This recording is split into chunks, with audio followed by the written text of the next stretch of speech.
भारत को भारतीयता की मान्यता के आधार पर फिर से खड़ा करना चाहता हूं, उस काम में लगा आज मैं आपको ऐसी कुछ माहिती देता हूं जो ऐसी ही अद्भुत औषधियां हैं और अपने स्वयं पाक घर के बिल्कुल नजदीक में उपलब्ध हैं। उनमें से एक औषध है, उसका नाम है तुलसी। तुलसी हम सबके घर में है, ऐसा कोई घर शायद नहीं मिले जहां तुलसी ना हो।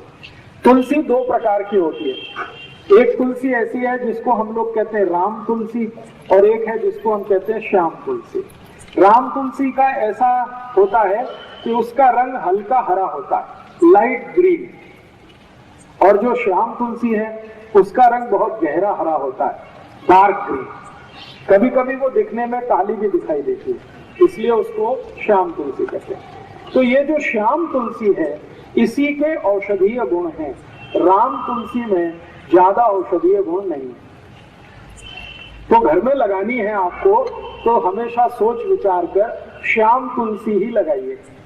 तुलसी की विशेषता ये है कि ये कभी भी लगाई जा सकती है, साल के किसी भी महीने में आप इसका रोपण कर सकते हैं। और दूसरी विशेषता ये है कि ये सभी समय मिलती है, कोई भी समय में आपको ये मिलती है। तो आप गमले में लगा सकते हैं, घर में लगा सकते हैं।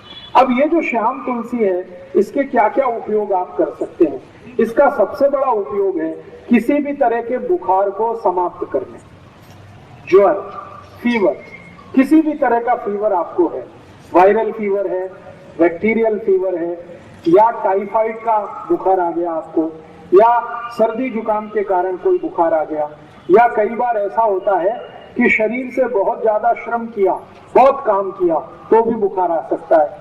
तो किसी भी तरह के बुखार को तोड़ने में श्याम तुलसी का बहुत बड़ा योगदान है। इतना बड़ा योगदान है जो शायद किसी दूसरी चीज का नहीं। तो आप इसको हमेशा घर में रखिए, और किसी भी तरह का बुखार आए तो इसका भरपूर उपयोग करिए। इसका उपयोग करने का तरीका बहुत सरल है। 15-20 पत्ते इसके तोड़िए, श्याम तुलसी के, चटनी बना के उसका रस निकाल लीजिए, इस रस को गर्म कर दीजिए, इसमें थोड़ा गुड़ मिला दीजिए, और अगर आप शहद खा सकते हैं, मध खा सकते हैं तो थोड़ा सा मध मिला दीजिए, और इस रस को मध के साथ मिलाकर, नहीं तो गुड़ के साथ मिलाकर 1-1 चम्मच सुबह दोपहर शाम अगर लेंगे तो किसी भी तरह के बुखार को तोड़ सकते हैं।